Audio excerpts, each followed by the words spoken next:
تم ایسے زمین سے اگائے جاؤ گے جیسے درخت اگائے جاتے ہیں. پانی لگے گا انسان کی ریڑھ کی ہڈی کو, رب العالمین اس کا پورا مجسمہ بنائے گا, پھر یہ انسان اپنی قبر سے باہر نکلے گا. دعا کریں اللہ ہمیں قبر میں بھی سکون عطا فرمائے. آمین سارے نہ بولے آجے. اللہ ہمیں قبروں میں بھی سکون عطا فرمائے, اور جب ہماری قبریں شک ہوں, باہر جو میدان محشر سجا ہوا ہوگا, اللہ اس دن کی ہیبت سے, اس دن کی خشیت سے, اس دن کے اذیتوں سے اللہ احکم الحاکمین اپنی رحمت سے ہم سب کو محفوظ فرمائے. نبی صلی اللہ علیہ وآلہ وسلم نے فرمایا کئی ایسے بد نصیب ہوں گے کہ جن کو قبروں کے اندر مسلسل عذاب دیا جا رہا ہوگا, مسلسل عذاب کے اندر گرفتار ہوں گے, مبتلا ہوں گے, لیکن جیسے ہی ان کی قبریں شک ہوں گی, قبروں سے ان کو نکالا جائے گا, قیامت کے منظر کو دیکھ کے وہ اپنی زبانوں سے پتہ کیا کہیں گے, ہائے ہماری آرام گاہوں سے ہمیں کس نے اٹھا دیا. حالانکہ قبروں کے اندر بھی وہ عذاب میں مبتلا تھے, سکون نہیں تھا. چاروں طرف سے آگ نے لپیٹا ہوا ہے, چاروں طرف سے سانپ اور بچھو نے لپیٹا ہوا ہے, رب کی طرف سے عذاب ہمیشہ ہمیشہ کے لیے مسلط ہے. لیکن اس کے باوجود کیفیت یہ ہوگی کہ جب قبروں سے باہر نکلیں گے, قیامت کا اتنا ہیبت ناک منظر دیکھ کے وہ اپنی عذاب والی قبر والی زندگی کو بھول جائیں گے اور کہیں گے ہائے ہمیں ہماری آرام گاہوں سے کس نے اٹھا دیا.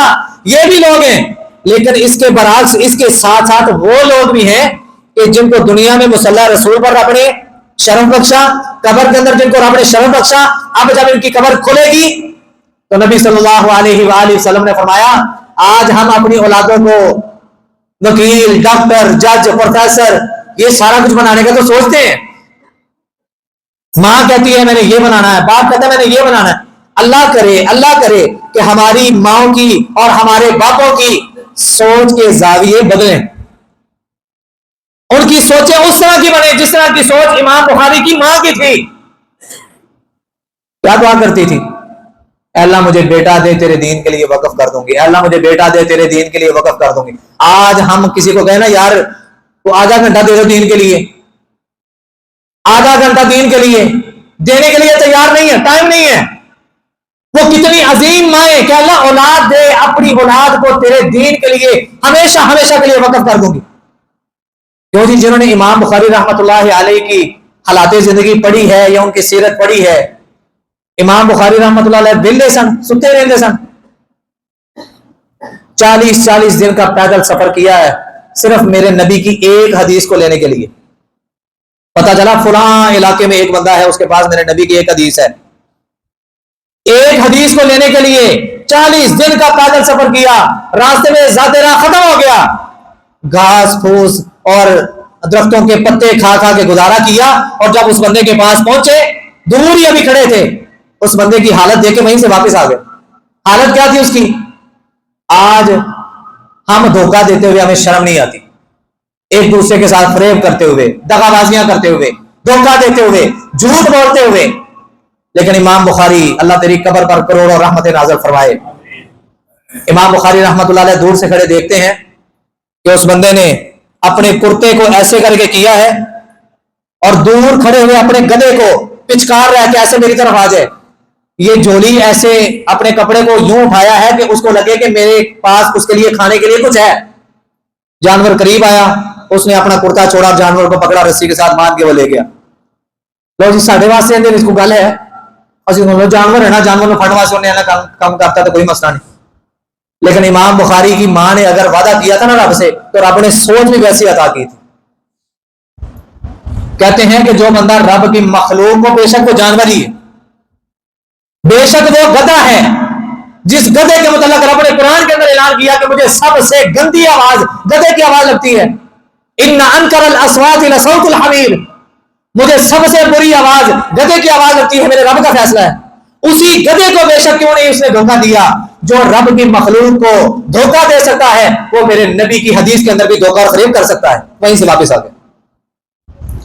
اور کیسے حدیث لکھتے تھے, ایک حدیث کو لکھنے کے لیے غسل کرتے, 2 نفل جس کو ہم استخارہ کہتے ہیں, قضاء حاجت کہتے ہیں, 2 نفل پڑھتے اور نبی صلی اللہ علیہ وآلہ وسلم کی قبر مبارک کے ساتھ ٹیک لگا کے سو جاتے.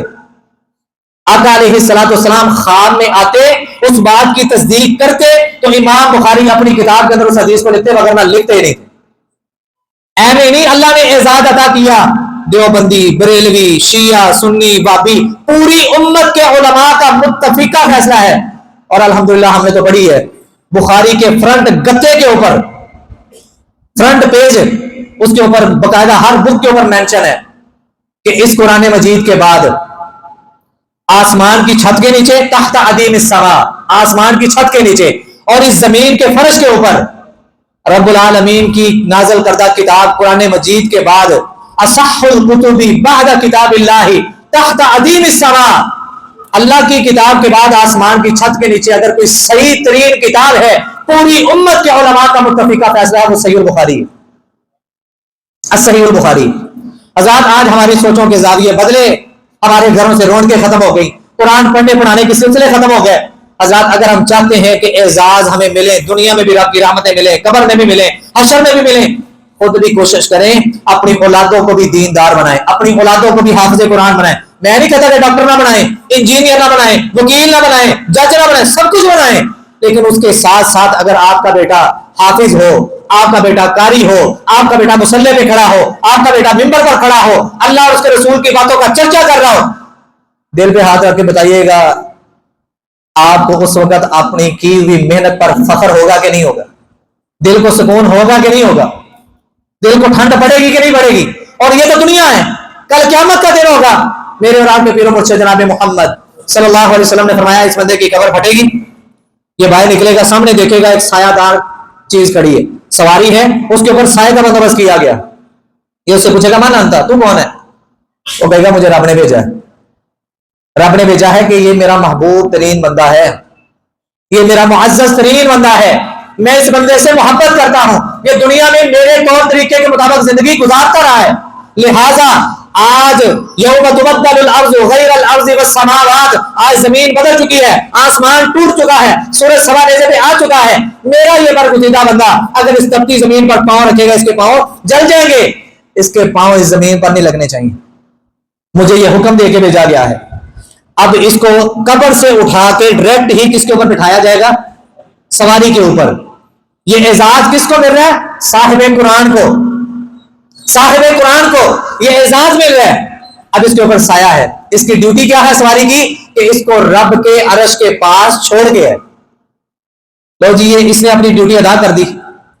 اب حشر کے میدان میں یعنی کہ جہاں پہ رب کی عدالت لگی ہے وہاں پہ پہنچا ہے، ایک طرف روزہ آ گیا، ایک طرف قرآن آ گیا۔ کہاں سے بات چلی تھی؟ دنیا سے۔ کہاں پہ بات پہنچ گئی ہے؟ قیامت کو، یوم الحساب، حساب کے وقت تک، حساب کے دن تک کی بات آ گئی ہے۔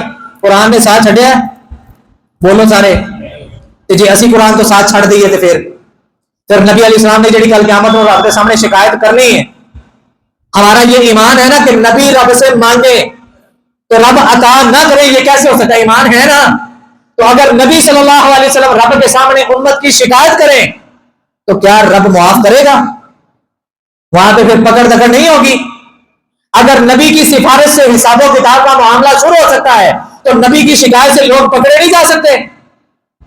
اگر نبی کی سفارش سے لوگوں کو جہنم سے نکالا جا سکتا ہے تو کیا نبی کی شکایت لگانے پہ لوگوں کو اس جہنم کے اندر پھینکا نہیں جائے گا؟ یہ باتیں ہم کیوں نہیں سوچتے؟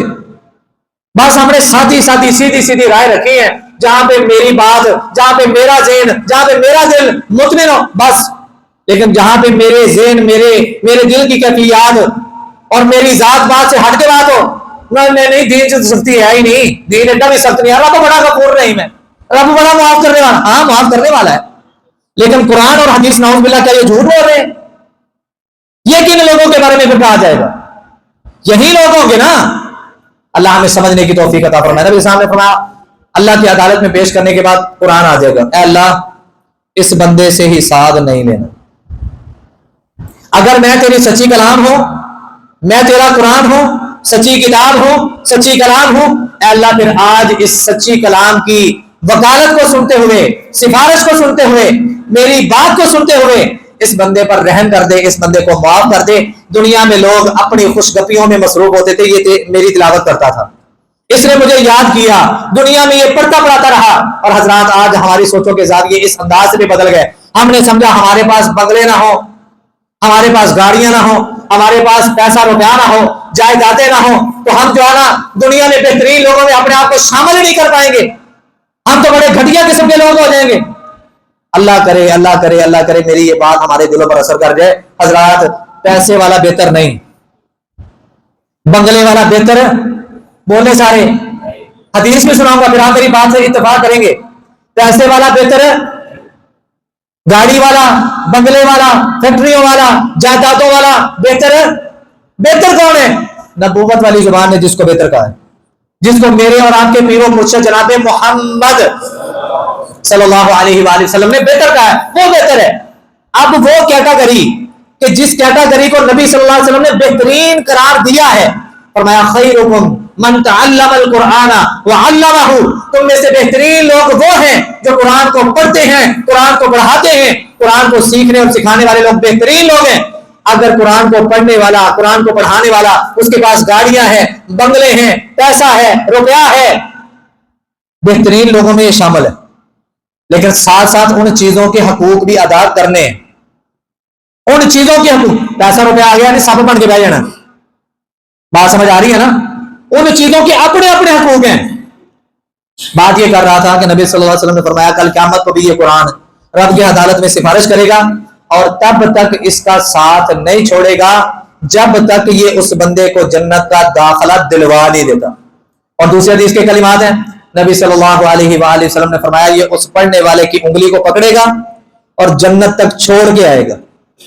حضرات دنیا سے لے کے, دنیا کے سفر سے لے کے, مصلی رسول سے لے کے, مصلی رسول سے لے کے قبر کی زندگی, حشر کی زندگی, میدان محشر, رب کی عدالت اور جنت کا داخلہ, ایک ایک قدم پر انسان پریشان ہوگا. تبارک الذی بیدہ الملک وہو علی کل شیء قدیر الذی خلق الموت والحیات, اللہ نے زندگی اور موت پیدا کی کس لیے؟ لیبلوکم ایکم احسن عملا, تاکہ رب تمہاری آزمائش کرے, تمہارا امتحان لے, تمہیں پرکھے کہ تم میں سے کون ہے جو اچھے اعمال کرنے والا ہے. دنیا کی زندگی ہے, موت کا وقت ہے, قبر کی زندگی ہے, حشر کا میدان ہے, دوبارہ اٹھایا جانا ہے, رب کی عدالت میں پیش کیا جانا ہے, اور جنت اور جہنم کا داخلہ ہے. حضرات یہ سارے پوائنٹ ہیں. قرآن پڑھنے والا, اعزازات, انعامات ہم نے سن لیے, جنت جانے تک قرآن اس کا ساتھ نہیں چھوڑے گا, ٹھیک ہے. اور قرآن کو ترک کرنے والا, صرف اگر اس کو میری ایک بات سمجھ آ گئی نا کہ نبی صلی اللہ علیہ وسلم کل قیامت کو اس بندے کی شکایت کریں گے, اور اگر قرآن نے زمانے ہاتھ سے بول کے رب کی عدالت میں وہاں پہ کہہ دیا کہ اللہ ان لوگوں نے مجھے چھوڑ دیا تھا, مجھے نہیں پڑھتے تھے, تو قرآن کی سفارش سے اگر جنت مل جائے گی نا, تو قرآن کی گواہی سے, قرآن کی گواہی سے جو بندے کے خلاف ہوگی, اس بندے کو جہنم بھی مل سکتی ہے. اللہ ہم سب کو محفوظ فرمائے. اللہ جو سنا ہے, جو سنایا ہے, ساری باتیں کرنے کا مقصد ہے, رمضان گیا ہے, رحمان نہیں گیا. رمضان گیا ہے, قرآن نہیں گیا. ہم نے قرآن کے ساتھ بھی تعلق کو مضبوط بنا کے رکھنا ہے, ہم نے اپنے رب کے ساتھ بھی تعلق کو مضبوط بنا کے رکھنا ہے. پانچوں نمازوں میں کم از کم ہم مسجد کی رونق بن کے رہیں, جہاں پہ بھی ہوتے ہیں. چھوڑنے سے بہتر ہے پڑھنا. میں نہیں کہتا کہ سارے کنال دیں کہ تیرے آزو جانا جی آؤ, جہاں جہاں پہ بھی ہوتے ہیں سارے اللہ کے گھر ہیں, انما یعمر مساجد اللہ, ساری مسجدیں اللہ کی ہیں, سارے گھر اللہ کے ہیں. لیکن نماز چھوڑنے سے افضل کیا ہے؟ پڑھنا. جہاں پہ بھی آپ کو موقع ملتا ہے کوشش کریں با جماعت اس کو ادا کریں, اور ساتھ میں دعا کریں کہ اللہ مجھے اگلی نماز بھی با جماعت پڑھنے کی توفیق دے دے. اگلی نماز بھی ایسے ہی 5 نمازیں پڑھنے کے بعد پھر قرآن سے اپنا تعلق مضبوط کریں. ڈیلی کی ایک ایک آیت ترجمے تفسیر کے ساتھ پڑھنی شروع کر دیں, اور کوشش کریں بچپن تو لے کے ہوں تک اسی نماز رٹی ہے, بس نماز رٹی, فائدہ خدا سانو کوئی نہیں ہوتا, بس نماز سے کھڑے ہونے کے آنسر اپنے کام شامل نہیں ہوتا ہے, ٹھیک ہے. کسی کی دکان ہے تو اس کا دھیان دکان پہ ہے, کسی کی فیکٹری ہے تو اس کا دھیان ادھر ہے, جو جس کی فیلڈ ہے اس کا دھیان ادھر ہے. آزاد اگر ہم چاہتے ہیں نا کہ ہماری توجہ نماز کی طرف آ جائے, اور نماز ہمیں فائدہ دے, سکون دے, رب سے ہمارا تعلق مضبوط ہو, اور نماز پڑھنے کے بعد ہم سکون محسوس کریں, تو حضرات ایک تو نماز سیکھنی شروع کریں, نماز کی دعائیں اپنی صحیح کریں, اپنے تلفظ کی درستگی کریں, اور اس کے ساتھ ساتھ ان کو ترجمے کے ساتھ یاد کریں. اچھا بچپن تو لا کے رٹی سبحان اللہ ہو گیا ایسے پوری مجلس کے اندروں میرے خیال نہ کوئی اکا دکا بندے ہو گے جنہوں نے ترجمہ آتا ہوگا, وہ اگر نہ کسی نے بھی نہیں آتا. ہم رکوع کے اندر جا کے پڑھتے ہیں سبحان ربی العظیم، سبحان ربی العظیم کی معنی ہے تمہیں پتا ہے؟ رکوع سے اٹھ کے ربنا ولک الحمد حمدا کثیرا طیبا مبارکا فی، کیا معنی ہے اس کا؟ تمہیں پتا ہے؟ سجدے میں جا کے ایک سجدہ کر کے اٹھ کے بیٹھ گئے ہیں، اب یہاں پہ دعا اکثر لوگ پڑھتے ہی نہیں. ایک سجدہ کرنے کے بعد جب ہم بیٹھتے ہیں نا، اکثر و بیشتر لوگ دعا پڑھتے ہی نہیں ہیں. حالانکہ اتنی بہترین دعا آج رزق کی وجہ سے، بیماریوں کی وجہ سے، ہدایت کی وجہ سے، شفاؤں کی وجہ سے ہر بندہ ہی پریشان ہے. نبی صلی اللہ علیہ وسلم ایک سجدہ کرنے کے بعد آرام سے بیٹھتے ہیں اور دعا پڑھتے ہیں اللہم اغفر لی، سارے میرے ساتھ بولیں، وارحمنی واجبرنی وارفعنی واہدنی وعافنی وارزقنی. 7 کلمات ہیں. اللہم اغفر لی، اللہ میرے معاف کر دے. نبی صلی اللہ علیہ وسلم کو معافی کی ضرورت ہے؟ جن کو آپ نے پہلے معصوم بنا کے بھیجا، گناہوں سے بچایا، کیا ان کو معافی کی ضرورت ہے؟ لیکن اس کے باوجود ہر نماز کے اندر ایک سجدہ کرنے کے بعد بیٹھتے ہیں، دوسرا سجدہ کرنے سے پہلے یہ دعا پڑھیں اللہم اغفر لی، اللہ مجھے معاف کر دے، وارحمنی، اللہ میرے اوپر رحم کر دے، واجبرنی، اللہ میرے جتنے بھی نقصان ہو گیا معاف ان کو پورا کر دے. کاروبار کمی بیشی ہو جاتی ہے نا، لاس ہو جاتا ہے، واجبرنی، اللہ میرے سارے نقصان پورے کر دے، وارفعنی، اللہ لوگ مجھے گرانے کی کوشش کر رہے تو مجھے بلندیاں عطا کر دے، واہدنی، اللہ میں بھٹک جاتا ہوں، اللہ مجھے ہدایت دے دے، وعافنی، اللہ مجھے عافیت عطا کر دے، مجھے صحت عطا کر دے، مجھے تندرستی عطا کر دے. اور آخر میں کیا ہے؟ وارزقنی، جن کی وجہ سے سارے پریشان ہیں. وارزقنی، جب رب سے مانگیں گے، جب رب سے مانگ کر وہ پتہ ہوگا تو کیونکہ رب دے گا نہیں، تو جب میرے کو پتہ ہی نہیں میں رب کو مانگنا کی ہے اور میں صحیح طریقے سے مانگتا بھی نہیں، تو پھر سوچنے والی بات ہے. اللہ نے سمجھنے کی توفیق عطا فرمائے. آخر دعوانا الحمدللہ رب العالمین.